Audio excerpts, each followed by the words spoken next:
사랑에는 거짓이 없나니 악을 미워하고 선에 속하라. 형제를 사랑하여 서로 우애하고 존경하기를 서로 먼저 하며. 아멘. 우리가 이제 거듭나고 구원받은 하나님 백성이 되면 이제 하나님 앞에 늘 진실하고 열심히 있는 예배자의 삶을 살아야 할지요.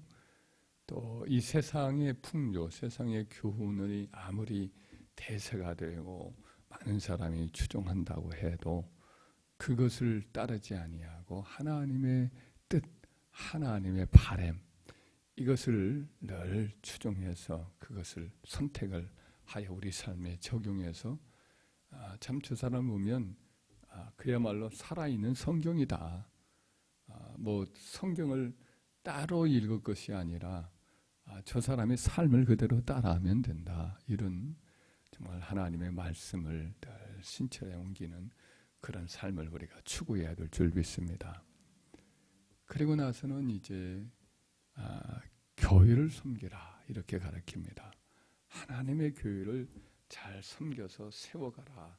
이것이 주님이 또 우리에게 원하는 뜻이다라고 사도는 가르치면서 그 근본적인 교회를 세우는 정신이 바로 자기를 자기 이상의 생각으로 품지 말고 이렇게 자기를 낮춰서 겸손한 마음으로 섬길 때 비로소 하나님의 교회가 세워진다. 우리 주님이 십자가로 교회를 세웠는데 십자가의 근본 정신은 이제 바로 겸손이기 때문에 그렇게 그걸 맨 처음에 가르칩니다. 그리고 이제 교회를 섬길 때는 결국은 하나님이 교회를 섬기도록 주신 은사를 다 활용해서 섬기는데 그 은사는 신령한 은사도 있지요. 고린도전서 12장에 9가지 은사가 나오잖아요. 같은 성령으로 지혜의 말씀의 은사와 지식의 말씀의 은사와 믿음의 은사와 능력 경험의 은사와 병 고침의 은사와 예언의 은사와 영들 분별의 은사와 각종 방언 말함의 은사와 또 방언 통역의 은사, 기타 그 외에도 많은 은사가 사실은 더 많지요. 제가 느낄 때는 이 9가지 은사 외에도 더 많은 은사가 있어요. 근데 이런 은사는 영적인 것이기 때문에 굉장히 그 마음의 그 감동도 받고 하지만은 그러나 그 외에는 은사가 아니냐. 사실은 모든 사람에게 다 하나님이 천부적인 태어날 때부터 주신 성품적인 은사, 재능적인 은사 다 있거든요. 이것들을 가지고 하나님의 교회를 세우는 거예요. 그래서 여기 4절로부터 8절까지 나오는 그와 같은 여러 말씀들을 보면 하나님의 교회를 섬길 때는 주로 이제 신령한 영적 은사보다는 자연적인 천부적인 재능적인 은사들을 더 많이 사용을 하는 거죠. 그래서 7가지의 은사에 대해서 말씀을 하면서 6가지가 자연적인 성품적인 재능적인 은사를 말씀을 하고 있습니다. 그래서 우리 모두는 그 은사 없는 사람은 없습니다. 다 은사가 있어요. 할렐루야. 그래서 우리 권사님들은 꾸준하고 기도로 하나님을 섬기는 이것도 하나님 주신 은사입니다. 어떤 분은 전도의 은사가 있어서 이분 똑같은 전도를 해도 이분이 전도하면 사람이 열매를 맺어요. 할렐루야. 전도도 어떻게 보면 하나님이 주신 은사라고 볼 수가 있습니다. 우리 정윤숙 권사님이 전도를 참 잘해서 나 감사해요. 참 하나님이 참 이렇게 또 전도를 하면 똑같이 전도를 해도 거두는 은사가 있거든요. 할렐루야. 그래서 너무 감사하고 참 더 은사를 성령의 은사를 부어달라고 이렇게 기도를 하곤 합니다. 여하튼 우리도 다 열심히 노력은 해야 되지만은 그러나 은사들이 각각 달라서 천부적인 어떤 은사, 자연적 은사, 이와 같은 재능 같은 것을 가지고 다 하나님의 교회를 세워가는 은혜가 있는 줄 믿습니다. 할렐루야. 이와 같이 교회를 하여튼 최선을 섬기는 것이 하나님 뜻인데 그 다음부터는 이제 개인적인 예수 그리스도 거듭난 구원받은 하나님의 백성들이 어떻게 살 것인가를 또 가르치는 말씀이 쭉 흔히 나와요. 이것이 21절까지 이어진다 이렇게 보면 됩니다. 예수 그리스도를 믿는 구원받은 성도는 개인의 삶에 있어서 또는 또 세상에서 다른 사람, 믿지 않는 사람을 대하면서 대하는 여러 가지 삶의 열매가 있거든요. 그중에 오늘 세 가지를 살펴본다면 첫째는 이제 근본적으로는 사랑입니다. 사랑은 이렇게 시작을 하죠. 그래서 예수 믿는 사람은 예수님이 이 땅에 계시면서 살았듯이 사랑의 열매를 맺어야 돼요. 이 사랑을 모든 주변에 있는 사람들에게 다 드러나고 또 세상 믿지 않는 세상 사람들에게까지도 참 예수님의 사랑이 뭔가 남다른 것을 느끼게 만드는 열매가 맺어져야 될 줄 믿습니다. 그 사랑은 그러면 어떤 모습인가? 구체적인 여러 가지 이 열매의 모습들을 이렇게 표현을 합니다. 여기서 세 가지를 오늘 살펴본다면 첫째는 진실하다는 거예요. 위선이 없다는 거예요. 그 9절의 말씀이 맨 처음 초반절에 사랑은 거짓이 없나니 라고 말씀해요. 이 거짓이 없다란 말은 탈을 쓰지 않았다는 거예요. 우리가 옛날에 이렇게 연기하는 사람은 전혀 딴 사람이잖아요. 똑같은 사람이 연기하는데 연기자들은 이 연기를 할 때는 참 착하고 순진하고 그런 건데 또 악역을 연기할 때 보면 완전히 표변에서 사람이 달리 연기를 해서 야 정말 연기력 대단하다 이렇게 우리가 보는 사람인데 그렇게 연기를 잘하면 대단하게 보잖아요. 근데 우리 하나님의 백성들이 이 땅에 살아갈 때에 사랑을 행할 때에 그 모습 속에는 위선이 있으면 안 돼요. 여기서 다르고 저기서 다르면 안 돼요. 진실해야 돼요. 그 사람에는 거짓, 사기성 이런 것이 전혀 있어서는 안 돼요. 진실무망한 거예요. 하나님이 그러하시거든요. 하나님은 견고한 바위시고 그에게는 진실무망하시고 그냥 그 자체가 신실해요. 사람이 언제나 믿음직스러운 거죠. 사랑은 신실한 것이고 하나님의 백성의 모습은 첫째도 신실한 거죠. 언제나 그의 말이나 행동이 믿어지는 사람이 돼야지 이렇게 두 모습이 있으면 안 돼요. 겉으로 드러난 모습, 속 모습이 다르면 안 돼요. 이러기가 쉽지는 않지만 완벽하게 이렇게 하기 쉽지는 않지만 우리는 평생 그렇게 살아야 되고 그렇지 못할 때는 언제나 회개함으로 우리 마음의 진실함을 늘 이렇게 간직하고 하나님 앞에는 사람 앞에나 언제나 신실한 사람으로 그렇게 우리가 살아가도록 힘써야 할 줄 믿습니다. 빛의 열매는 모든 착함과 의로움과 진실함에 있느니라. 에베소서 5장에 말씀을 하지요.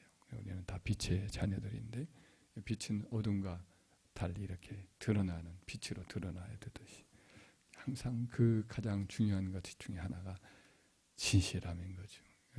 위선의 가장 대표적인 사람은 예수님을 입맞추면서 네가 입맞춤으로 인자를 파느냐 하신 대로 달콤한 입맞춤, 친구로서 입을 맞추는데 사실은 예수님을 파는 신호였단 말이죠.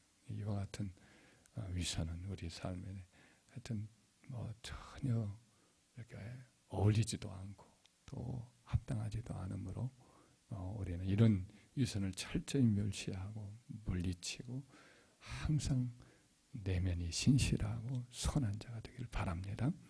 두 번째는 뭐냐면 선을 사랑하고 악을 미워해야 된다는 거예요. 사랑인 거짓이 없나니 악을 미워하고 선에 속하라 그랬어요. 그러니까 흐리멍텅해서는 안 되고 선악에 있어서는 분명히 해야 된다는 거예요. 악을 미워하라라고 되어 있는데 미워한다는 단어는 혐오하는 거예요. 아주 증오하는 거예요. 아주 고개를 쌀쌀 흔드는 거예요. 아예 저 사람 그럴 수도 있지. 이게 아니라 악이라고 하는 것 자체는 우리 안에 그럴 수도 있지가 아니라 악에 대해서는 철저히 싫어하고 혐오하고 등을 돌리고 아예 모양도 내지 않고 이와 같은 악에 대해서는 아주 거절감을 분명히 갖는 사람이 되어야 된다는 거예요. 반면에 선한 것, 의롭고 아름답고 또 진실하고 하나님이 기뻐하는 이와 같은 덕의 행동이나 그런 모습은 아주 애착하는 거예요. 속하라라는 말은 이게 딱 달라붙는 걸 말해요. 딱 접착제로 딱 달라붙어 뗄 수가 없게 만들어. 하여튼 그 선에 대해서는 열렬히 추구하고 그것을 사랑하고 결단하고 그것만을 이렇게 의지적으로 결정을 하는 것이죠. 사랑은 때로는 fall in love라고 영어로 이렇게 쓰죠. 사랑에 빠진다 그러는데 감정이 그렇게 수동적인 것이 아니라 여기서는 적극적이고 이렇게 자기가 의지적으로 결단하는 것. 싫어도 때로는 선이고 이것은 악이면 악은 미워하고 선을 택하도록 하는 의지적인 결단이 필요한 거죠. 때로는 세상이 달콤하고 육신에서 우리가 죄를 또 은근히 이렇게 내 마음에 원하는 생각들이 있을 수 있잖아요. 생각이 지나갈 수 있잖아요. 내 욕심, 내 어떤 야망, 어떤 세상의 어떤 즐거움 이런 것들이 내 마음을 사로잡을 때가 잠깐이라도 있을 수가 있잖아요. 그런데 그때 어떻게 해야 되느냐? 즉시 고개를 흔들면서 마음속으로 그냥 진저리를 치면서 딱 내려야 돼요. 예수 이름으로 물러가라. 할렐루야. 의지적인 결단인 거죠. 악을 미워하는 거죠. 그리고는 선한 생각, 복된 생각, 아름다운 생각 이것을 선택을 해서 그와 같은 것을 딱 붙드는 거예요. 그래서 사랑은 이와 같이 흐리멍텅하지 않고 우유부단하지 않고 이것도 저것도 다 좋다. 이것도 저것도 괜찮다. 그럴 수도 있다. 이게 아니라 적어도 우리 삶에서는 다른 사람을 용납하고 다른 사람을 이해해 주는 건 괜찮은데 그렇게 가져야죠. 너그럽게 가져야 되지만은 우리 자신에 있어서는 선은 철저히 막 혐오하고 악은 그러하고 선은 항상 막 붙잡고 떨어지지 않으려고 몸부림치는 결단이 있어야 할 줄 믿습니다. 세 번째는 뭐냐면 형제를 사랑하는 거죠. 형제를 가지는 거죠. 형제를 사랑하여 서로 우애하고 존경하기를 서로 먼저 하라 그랬는데 원문대로 한다면 형제를 발휘하며 서로에게 가족처럼 사랑하며 서로에 대한 존경에서 앞장을 서라 이렇게 말씀을 한 거예요. 세 번의 같은 말을 한 거죠. 그러니까 서로 사랑하고 란 말은 그것도 이제 형제적인 사랑을 하라는 거고 서로 우애하며 이것은 가족처럼 가족애를 가지고 이렇게 하라는 거고 그러기 위해서는 서로에 대한 존경에서 먼저 이렇게 앞장을 서라는 거예요. 저 사람이 먼저 존경해야지. 저 사람이 먼저 인사해 줘야지. 저 사람이 나에게 이렇게 어떻게 하는가 보고 내가 행해야지. 이게 아니라 서로 먼저 존경하는 거예요. 그 사람이 존경을 보이든 아니든 먼저 존경하고 먼저 인사하고 먼저 사랑해주고 먼저 선을 베풀어주고 이것이 이제 가족의 사랑인데 우리 그리스도인들은 가족의 사랑을 이렇게 서로에게 해야 된다라는 거죠. 물론 친족과 가족들에 대한 사랑 이것은 당연한 거지요. 사도 바울이 디모데전서 4장 8절에 보면 누구든지 친족 곧 자기 친족 곧 자기 가족을 돌보지 아니하면 믿음을 배반한 자요 불신자보다 더 악한 자니라 그랬어요. 그래서 가족들을 서로 돌아보고 사랑하고 아끼는 것은 당연하지요. 참 가족이라는 것은 묘해서 이렇게 서로 싸우기도 하고 다투기도 하지만은 어려운 일이 있으면 똘똘 뭉치잖아요. 어려운 일이 있으면 서로 또 돕고 이렇게 어려움을 같이 이겨내. 이게 가족이잖아요. 가족은 아주 어려운 때까지도 함께하는 것이 가족이다. 이렇게 형제다. 이런 말씀을 잠언서에도 얘기하잖아요. 그와 같이 그게 이제 가족이지요. 근데 이제 여기서 나오는 그것은 그걸 뛰어넘어서 믿음의 형제자매죠. 한 하나님을 아버지로 모시고 한 주 예수님을 우리의 구주로 모시고 한 성령으로 인도함을 받고 한 교회로 부름을 받고 한 천국을 우리가 기업으로 우리가 받아서 동일한 천국을 바라보면서 살아가잖아요. 그래서 참 우리는 믿음 안에서 형제 자매가 된 믿음의 형제 자매들은 참 어떤 의미에서는 우리 주님이 말씀하신 그대로지요. 부모 형제들보다도 더 가깝고 더 근본적인 가족인 거죠. 이 형제들을 참 사랑한다는 것, 그때 형제처럼 이렇게 사랑한다는 것이 우리에게는 굉장히 중요한 삶의 모습이라는 거죠. 형제를 너무 사랑하는 예수 믿는 것만으로 확인하면 뭔가 막 뜨거운 사랑이 이렇게 흘러넘치는 거죠. 전도하다 보면 우리가 알잖아요. 하다 보면 아마 수없이 가서 전도도 하고 몇 번씩 신방도 하고 권면도 하고 또 이것저것 우리가 서로 사랑의 손길을 베풀기도 하지만 예수 믿는 것은 참 어려운 걸 느껴요, 안 느껴요? 참 안 돌아와요. 교회 한 번 왔다가도 그냥 또 이렇게 안 나오기도 하고 예수 믿는 것이 주님을 믿는 것이 참 어렵잖아요. 그거 보면 야 이것은 사람 힘으로 되는 것이 아니고 하나님의 만세전에 택정하신 사람을 하나님이 자기 백성으로 찾는 것이구나. 우리가 행한 것이 아니고 하나님이 이렇게 만세전에 택정한 자기 자녀를 불러가시는 거구나. 그걸 느낄 수가 있단 말이에요. 그래서 예수 믿는 이 자리에 있는 우리 자체가 하나의 기적이에요. 할렐루야. 그래서 참 소중한 존재. 이렇게 한 형제자매가 되는 거, 더군다나 한 교회의 식구가 된다는 것은 참 각별한 하나님의 인연이고 우리에게 이렇게 한 형제자매로 한 교회를 한 주님을 섬기는 것 특별한 은총인 줄 믿습니다. 그래서 이와 같은 한 가족 한 믿음의 형제자매를 믿음의 예수 믿는 사람들을 형제로서 사랑해라. 이것이 이제 주님의 가르침이지. 그런 가르침이 참 많이 나오죠. 우리 사도 요한도 요한일서에 보면은 사랑하는 자들아 우리가 서로 사랑하자. 사랑은 하나님께 속한 것이니 사랑하는 자마다 하나님께로 나서 하나님을 알고 사랑하지 아니하는 자는 하나님을 알지 못하나니 이는 하나님은 사랑이심이라. 하나님 자신이 사랑 그 자체인데 그래서 하나님을 알고 하나님을 사랑하는 자는 참 믿음 안에서 형제를 사랑한다. 이렇게 말씀을 합니다. 사랑하지 않은 자는 하나님의 백성이 아니다. 이렇게 말씀을 하고 있죠. 이를 위해서는 항상 생각하기를 서로 존경하기를 먼저 해라. 아까도 말했지만 존경을 하기를 바라지 말고 먼저 이제 존경을 해야 되는 거죠. 그래서 그러기 위해서는 가만히 생각을 해보면 상대방의 장점을 생각하고 나의 부족함을 생각하면 상대방이 존중하게 되겠죠. 상대방의 단점, 부족한 점만 자꾸 생각하면 자기를 대단하게 생각하고 감사치 않으면 존경하기 어렵겠죠. 그러나 나의 부족함을 생각하고 상대방이 나에게 베푼 호의와 기도와 사랑을 내가 받는 자다. 이걸 생각한다면 존경하지 않을 수가 없죠. 김대중 대통령이 자기 참모들에게 충고를 하는 말 중에 하나가 어떤 일을 하든지 항상 상대방에 대한 감사를 잊지 말아라.